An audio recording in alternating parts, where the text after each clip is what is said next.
Housing for all प्रधानमंत्री आवास योजना के तहत इंदौर में कई प्रोजेक्ट शुरू किए गए। इनमें से कुछ प्रोजेक्ट की देश भर में तारीफ भी हुई, लेकिन जब ये प्रोजेक्ट बनकर तैयार हो रहे हैं तो इनमें रहने के लिए लोग अभी तक नहीं आए हैं। नमस्कार, मैं हूं दीपक यादव। आज पड़ताल में हम जानने की कोशिश करेंगे कि इंदौर में प्रधानमंत्री आवास योजना के तहत कितने प्रोजेक्ट शुरू हुए और इन प्रोजेक्ट से लोगों ने दूरी क्यों बनाई है।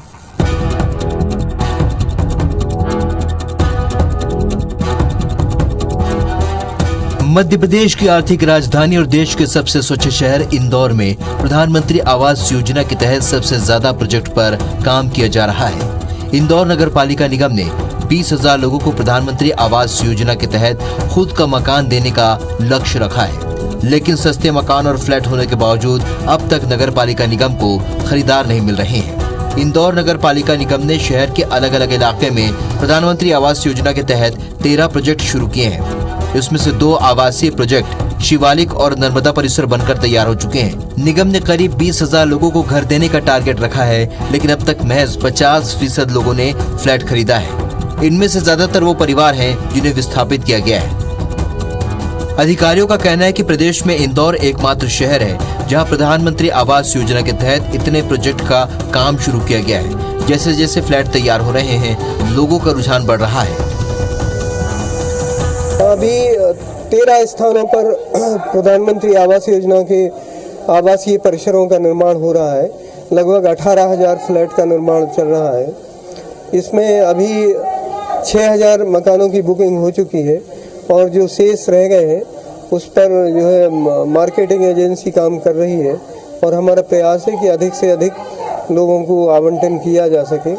इसमें 2 तरह के मकान बन रहे हैं। एक तो स्लम बस्ती के लिए, जो बस्तियां जहां हैं उन्हीं को शिफ्ट करेंगे। दूसरा है नॉन स्लम के लिए, तो जिस तरह का ये रिवर फ्रंट है या सड़कों के निर्माण है, जहां भी बाधक स्थिति बन रही है उन बस्तियों को शिफ्ट करने की कार्रवाई की जा रही है। इससे जो इसकी लागत करीब 10 लाख रुपए है, लेकिन हम केवल 2 लाख रुपए में इनको दे रहे हैं। 3 लाख रुपए शासन से मिलेंगे। जो बाद में बचा हुआ 5 लाख है वो क्रॉस सब्सिडी के माध्यम से जो LIG और MIG के फ्लैट बनाए जा रहे हैं उनसे सब्सिडाइज करें। प्रधानमंत्री आवास योजना के तहत हजारों फ्लैट तो बनाए जा रहे हैं, लेकिन अब भी ये गरीबों की पहुंच से दूर है। ज्यादातर आवासीय प्रोजेक्ट शहर के बाहरी इलाके में होने की वजह से भी कोई इसे खरीदना नहीं चाहता है। जो आवासीय प्रोजेक्ट शहर के बीच है उसके दाम भी लोगों की पहुंच से बाहर है। इसके अलावा कागजी कार्रवाई भी खासा पेचीदा है। भयंकर झेलना पड़ा था, जब तो मिले मकान। हमारे मकान तोड़ दिए थे उन लोगों ने, फिर हमको उसके बाद टापरे में बसाया गया। टापरे तोड़ने के बाद फिर हम लोगों को यहाँ फ्लैट दिए गए। उसके बाद में भी कोई परेशानी अच्छे रह रहे, लेकिन वो हमको 1,80,000 की किस्तों में भरना है उनको पैसे। अब किसी के पास पैसा नहीं है या गरीब है, कुछ भी लॉकडाउन में परेशानियाँ बहुत झेली है।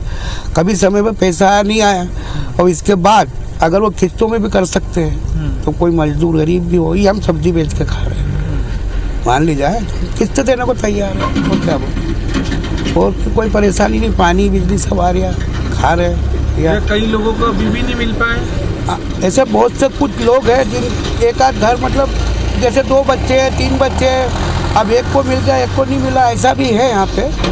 लेकिन अब वो मैं तो नहीं पहचानता हूँ किसको नहीं मिला है, लेकिन ये जरूर है इसमें। तो नगर निगम ने व्यवस्था की है और ऐसी होनी चाहिए व्यवस्था। हाँ, अच्छी व्यवस्था तो अच्छी बढ़िया साहब मेंटेनेंस देते हैं। 600 रुपये महीने की बाइयाँ आती झाड़ू पोछा लगाने में, उनको हम हर महीने 600 रुपये भरते हैं। भविष्य में और क्या चाहते हैं आप यहाँ पर, किस तरीके से? अब मतलब अच्छी स्कूल बना दे सरकारी, ये दवाखाना खोल दे। बेचारे बाहर जाते हैं, लूटा मारी करते हैं डॉक्टर लोग, का दवाखाना खुल जाए। हाँ, दूर है पड़ता होगा। हाँ, जाते हैं ना, नीचे जाना पड़ता है। आप लोग यहाँ रहते दूर पड़ता होगा। हाँ, दवाखाना ना फिर 2-3 किलोमीटर माता नगर है, इधर है उधर है, मिल जाते हैं। यहाँ तो कोई दवाना खाना है ही नहीं, तो एक आध दवाखाना सरकारी तौर पर खुल जाए। स्कूल तो है सरकारी, 5वां ही है, लेकिन वो 5वीं तक ही है। यहाँ से जाने पर भी बच्चियाँ लड़कियाँ बेचारी पैदल बिचौली जाती है, आपसी बिचौली। तो कम से कम 8वीं 10वीं तक तो होना ही चाहिए, 12वीं तो कम से कम क्लास होना चाहिए। ताकि बच्चे जा नहीं सके, क्योंकि बाईपास रोड और ट्रक वगैरह ट्रैफिक बहुत रहता है। अब जवान लड़के को कभी पहुंचा दिया रास्ते में कुछ हो गया तो थोड़ी परेशानी है, इसलिए स्कूल भी चाहिए सर, है ना। फिर ब्याह शादी के लिए इनको कमेटी भी चाहिए, शादी ब्याह कर या कोई मर गया, बारिश का मौसम है तो कहाँ बिठाएंगे लोगों को। फ्लैट सर है ठीक वैसे भी, लेकिन काम के नहीं है। जिस तरीके से मतलब फ्लैट चाहिए उस तरीके फ्लैट है नहीं यहाँ पर। सफाई के मामले में भी बहुत गंदा है यहाँ पर। जैसा अपन देखते हैं कि साफ़ सफाई होनी चाहिए उस मतलब हिसाब से होती नहीं है साफ़ सफाई यहाँ पर। मेंटेनेंस के मामले में भी मेंटेनेंस लेने आ जाएंगे हर महीने, लेकिन सफाई नहीं होगी। 3 दिन सफाई होगी, 3 दिन नहीं होगी। मतलब अपनी मनमानी धकाते हैं यहाँ पे सब लोग, सुनते किसी की नहीं है। अगर कहीं अपन समस्या लेके जाएंगे, जैसे अपने यहाँ पानी की प्रॉब्लम बहुत आ रही है, पानी के बारे में भी अगर अपन बोलने जाते हैं इनको कि पानी की बहुत समस्या आ रही है यहाँ पर, पानी में सबको खुजली चालू हो गई है। मैंने 2-3 बार कंप्लेन करी कि पानी में दवाई डालो जिससे पानी साफ रहे, उससे प्रॉब्लम नहीं होगी।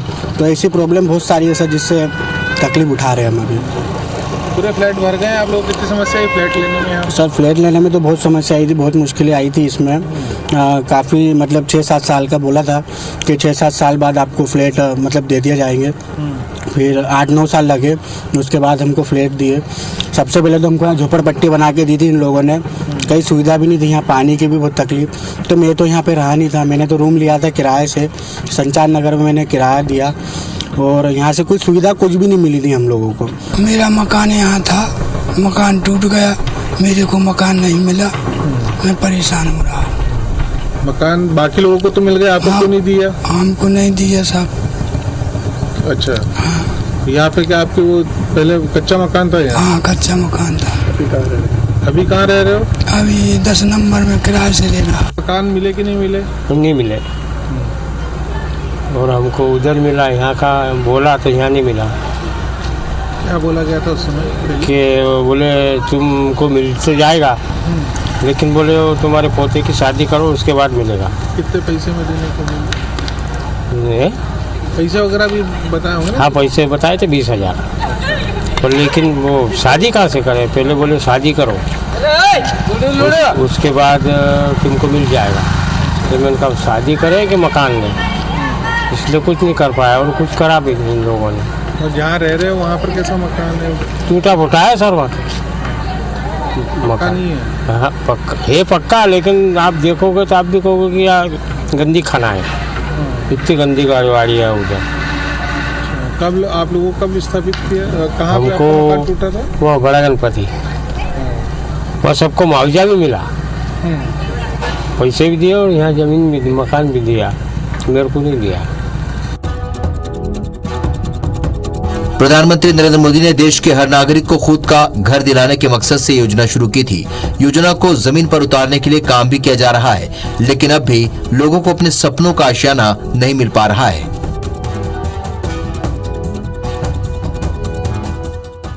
प्रधानमंत्री आवास योजना के तहत इंदौर में जितने भी प्रोजेक्ट शुरू किए गए वे सब शहर के बाहरी इलाके में थे। दूरी ज्यादा होने की वजह से लोग यहाँ आना नहीं चाहते, लिहाजा सड़कों का निर्माण किया जा रहा है। वहीं सिटी बस की कनेक्टिविटी देने की बात कही गई है।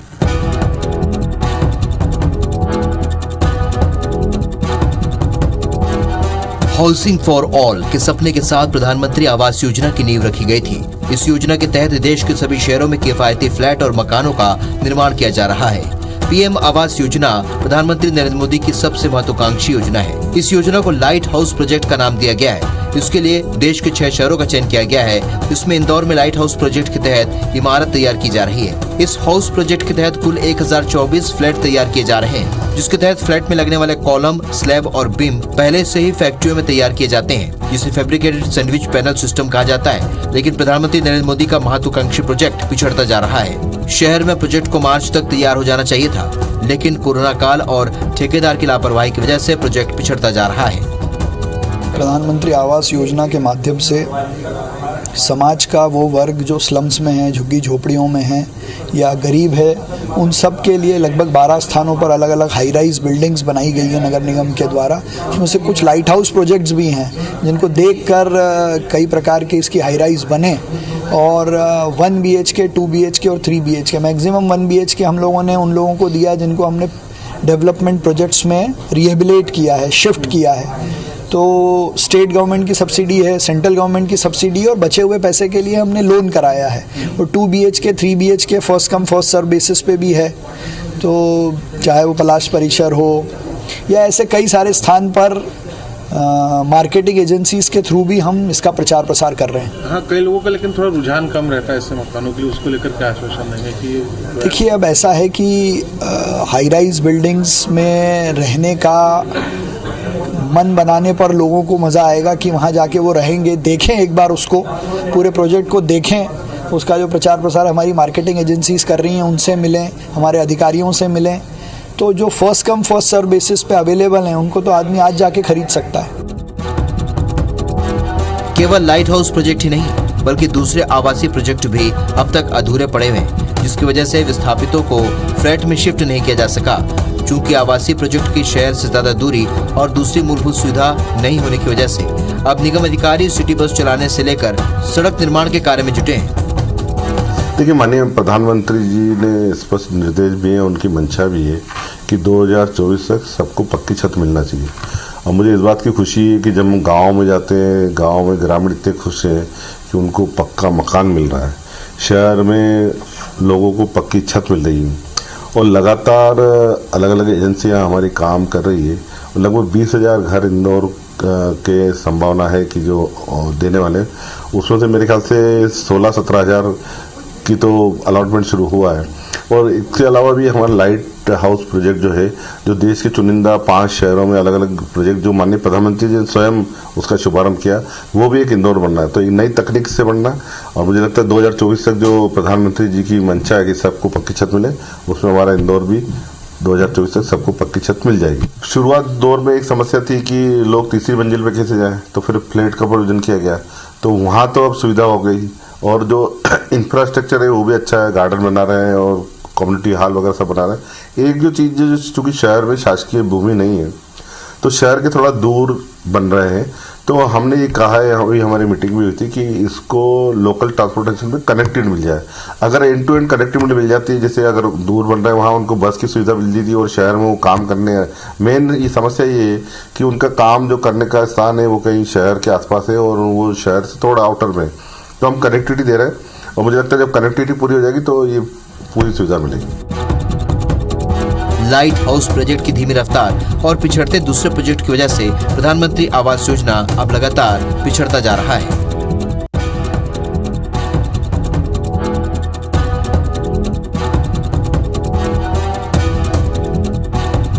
प्रधानमंत्री आवास योजना के तहत इंदौर में कई हाई राइज बिल्डिंग का निर्माण किया गया है, लेकिन इन हाई राइज बिल्डिंग में जो फ्लैट है उसके लिए खरीदार नहीं मिल पा रहे हैं। इसकी बड़ी वजह जो कीमतें हैं वो भी है, इसके अलावा दूरी। लिहाजा अब इंदौर नगर पालिका निगम इन फ्लैट के खरीदारों के लिए नई नई स्कीम निकाल रही है ताकि इन सभी फ्लैटों की बुकिंग हो जाए। पीएम आवास योजना के तहत कई फ्लैट तो बनाए जा रहे हैं, मगर इन फ्लैट्स के लिए ग्राहक नहीं मिल रहे हैं। लेकिन यह हाल केवल प्रधानमंत्री आवास का नहीं बल्कि इंदौर विकास प्राधिकरण और हाउसिंग बोर्ड के कई प्रोजेक्ट्स का यही हाल है। इंदौर विकास प्राधिकरण की कई हाउसिंग स्कीम अब तक खाली है। खासतौर पर स्कीम नंबर 155, स्कीम नंबर 136 में निर्मित फ्लैट अब तक खाली है। अब इंदौर विकास प्राधिकरण ने फ्लैट्स बेचने के लिए नई योजना शुरू की है। फ्लैट के दाम कम और सस्ते मकान बनाने को लेकर भी बोर्ड बैठक में फैसला लिया गया है। इंदौर विकास प्राधिकरण शहर के लिए, शहर में आवास के लिए फ्लैट्स और प्लाट ये उपलब्ध करा रहा है। तो हमने निर्णय किया कि हम आवास मेला लगा करके शहर की इस कमी को पूरा करेंगे। तो आने वाले समय में इंदौर विकास प्राधिकरण आवास मेला लगा करके और प्लाट और फ्लैट्स बेचेगा। इंदौर नगर पालिका निगम के द्वारा प्रधानमंत्री आवास योजना के तहत कई प्रोजेक्ट तैयार कर दिए गए हैं जिनमें अब लोग रहने भी लगे हैं। कुछ प्रोजेक्ट काफ़ी अच्छे हैं, कुछ प्रोजेक्ट्स में लोग रहने के लिए मौजूद हैं, लेकिन कई समस्याएं रहती हैं उनको, उन्हीं से जानते हैं। आप लोग यहाँ रहते हो, कितनी दिक्कत है? यहाँ पे यही दिक्कत है सर, जैसे अपने को फ्लैट मिला है यहाँ पे, अपने से मेंटेनेंस जमा करा लिया है और बाकी अपने फ्लैटों में काम नहीं हो रहे हैं। जैसे मेरा अभी मिनिमम 4 से 5 महीने हो गए फ्लैट के लिए, तो अभी मेरा काम पूरा अभी पेंडिंग पड़ा हुआ, मेरे को अभी तक उसमें शिफ्ट होना था, बाकी शिफ्ट नहीं हो पा रहा हूँ। क्या बोल रहे हैं अधिकारी लोग बस उनको अपन बोलते हैं कि भैया मेरा काम कराओ, वो बोलते डेट पे डेट बढ़ाते जाते हैं, कल करा दूंगा, आज करा दूंगा, कल करा दूंगा, आज बस। और अभी कितने में लिया था आप लोगों ने यहाँ पे फ्लैट? ये फ्लैट मेरा 7 लाख रुपए का फ्लैट है जी। हाँ। और उसके बाद अभी क्या मेंटेनेंस का पैसा जमा कराने के बावजूद और क्या क्या आपको लोगों को वादे किए गए थे, क्या बोला? वादे यही, अपने को फुल सुविधा मिलेगी यहाँ पे, पानी हर टाइम मिलेगा, साफ सफाई हर टाइम मिलेगी, और तुम्हारे को जो भी 2 साल में जो भी तुम्हारा मेंटेनेंस कुछ भी अपनी फ्लैट में कुछ भी खराब बराब कुछ भी चीज़ होती है तो ये लोग करके देंगे। ऐसा कुछ कर रहे हैं कि नहीं? अभी तो मैं बोल रहा हूँ ना, मैं शिफ्ट होने वाला था, बाकी अभी तक कुछ काम नहीं हुआ, मतलब बहुत से काम मेरी उसमें पेंडिंग पड़े हुए। बिल्कुल, लोगों को कई सारी समस्याएं हैं, अभी तक शिफ्ट नहीं हो पाए हैं। जो वादे किए गए थे एक निजी बिल्डर के तौर पर नगर निगम ने कि यहाँ पर कई सारे फ्लैट्स होंगे और उसमें सारी सुख सुविधाएं होंगी, लेकिन कई स्थितियाँ ऐसी है कि जहाँ पर फ्लैट तो भर गए हैं, लोगों ने फ्लैट भी लिए हैं, लेकिन अभी भी उन्हें समस्याओं से दो चार होना पड़ रहा है। सरकारी महकमों के अलावा सहकारी सोसाइटी और निजी बिल्डिंग से प्लॉट और मकान खरीदने वालों को ही अब तक उनके हक नहीं मिल पाए हैं। लिहाजा इसी वजह से शहर में एंटी माफिया अभियान भी चलाया गया था। शुरुआत में तो मुहिम ने जोर पकड़ा और कई लोगों को उनके प्लॉट और फ्लैट भी मिले, लेकिन ये भी ठंडे बस्ते में चला गया। माननीय मुख्यमंत्री महोदय के निर्देश अनुसार अभी इलीगल कॉलोनीज़ को लीगल करने का कार्यक्रम है, लगातार चल रही है। एंड आई थिंक मुझे लग रहा है नगर निगम की ओर से 136 ऐसे कॉलोनीज़ हैं जिनकी ना लेआउट है ना पब्लिश हो चुका है। ये हमारे लिए बहुत ही ना सक्सेसफुल चीज़ है। उसके लिए हम लोगों ने एक व्हाट्सएप ग्रुप बनी है, उसमें सारे एजेंसीज़ को एक साथ है ना लाए हैं। उसमें TNCP है, हाउसिंग बोर्ड है, नज़ुल की हमारी ना डिपार्टमेंट है, IDA है, तो इन सारे एजेंसी से एक साथ है ना काम कर रहे हैं। हर डिपार्टमेंट से जल्दी है ना उस पर्टिकुलर ज़मीन के लेकर है ना NOC दिलाना है वो दिला दे। उसके बाद नगर निगम, नगर पालिका, नगर पंचायत के द्वारा आगे ना कार्यक्रम जारी रखें। ये हम लोग नगर पालिका, नगर पंचायतों में भी ना ले रखे हैं। महू के लिए भी हम लोग ने IDA की मदद से कंसल्टेंट आर्किटेक्ट ना दिए गए। कितने भी इलीगल कॉलोनीज़ हैं वहाँ लेआउट और मैप है ना प्रिपेयर करने के लिए ना डायरेक्शन दिए हैं। ऑलरेडी वो कार्यक्रम चल रही है। नगर पंचायतों में भी ये कार्यक्रम ले। शहर का तेजी से विस्तार हो रहा है। रोजाना नई नई इमारतें तैयार हो रही हैं, जो कि सरकारी महकमे और निजी उद्यमी तैयार कर रहे हैं, लेकिन फिर भी लोगों को खुद के मकान का सपना पूरा नहीं हो पा रहा है।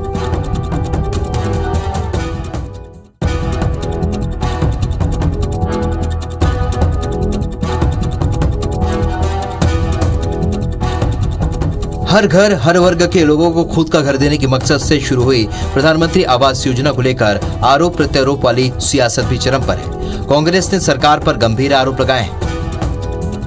देखिए, 2014 में जब नरेंद्र मोदी जी ने वादे किए थे, चाहे महंगाई को लेके वादा किया हो, पेट्रोल डीजल की कीमतों को लेके वादा किया हो, रोजगार को लेके वादा किया हो, या फिर सबको घर देने का जो उनका वादा था 2021 में, हर भारतीय को जो अपना घर देने का वादा है, सारे के सारे वादे फ्लॉप साबित हुए हैं। जनता को ठगने का काम हुआ। महंगाई बढ़ती गई, बेरोजगारी बढ़ती गई, पेट्रोल डीजल की क्या कीमतें। और प्रधानमंत्री आवास योजना अब तो 2023 चल रहा है, 2021 में सबको अपना घर देने का वादा किया था माननीय प्रधानमंत्री जी ने। दूसरी विशेष बात है प्रधानमंत्री आवास योजना को लेके कि सर्वाधिक अगर भ्रष्टाचार का कहीं आलम है तो प्रधानमंत्री आवास योजना में। पूरे भारत में इस आवास योजना के अगर आप ठेकेदारों को देखें, जिन कंपनियों को ठेका दिया गया, सारी की सारी कंपनियां गुजरात से हैं। आज तक प्रोजेक्ट क्यों नहीं कंप्लीट हो पाए? जो 2021 के वादे थे वो क्यों नहीं पूरा हुआ? क्यों भारतीयों को आज तक अपना घर नहीं मिला? उसके बाद कई अपात्र लोगों को क्यों आवास योजना के तहत घर मिले? तो भ्रष्टाचार की जितनी विसंगतियां, जितनी चीज़ें प्रधानमंत्री आवास योजना में हैं, उतनी कहीं भी नहीं है। जो लोग पात्र नहीं हैं उन्होंने फ्लैट ले लिए भ्रष्टाचार का नमूना पेश करते हुए और किराए पे चलाने का काम किया। तो इसलिए कई फ्लैट हमको खाली दिख रहे हैं, क्योंकि जो पात्र नहीं थे उनको ये फ्लैट मिलने का काम हुआ। आज भी हम देख रहे हैं कि हमारा गरीब तबका घरों से वंचित है। आज भी हम स्लम बस्तियां देखते हैं, झोपड़े देखते हैं। क्यों वो लोग जिनके लिए वो आवास योजना थी वो वहाँ तक पहुँच नहीं पाए? कौन जिम्मेदार है इसके लिए? हम देते हैं, कभी वो जाते नहीं हैं।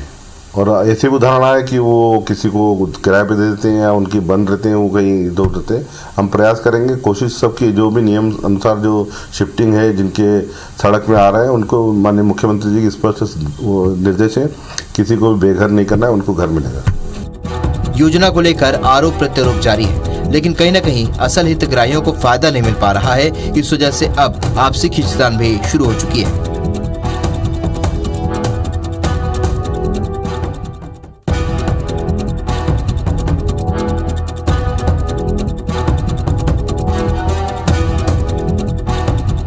प्रधानमंत्री आवास योजना के तहत इंदौर में कई आवासीय प्रोजेक्ट तैयार हो रहे हैं। इनमें से ज्यादातर प्रोजेक्ट में फ्लैट भी बनकर तैयार हो चुके हैं, लेकिन अपेक्षा के अनुरूप जितने फ्लैट बिकने चाहिए थे उतने फ्लैट अब तक नहीं बिक पाए हैं। हालांकि कुछ प्रोजेक्ट तैयार हो चुके हैं जहां लोगों ने फ्लैट खरीद कर रहना भी शुरू कर दिया है, लेकिन जिस तरह के वादे इंदौर नगर पालिका निगम ने किए थे उन वादों के अनुरूप व्यवस्था नहीं है। लिहाजा यहाँ के रहवासी परेशान हैं। बार बार चक्कर काटने के बाद भी अधिकारी सुनने के लिए तैयार नहीं है।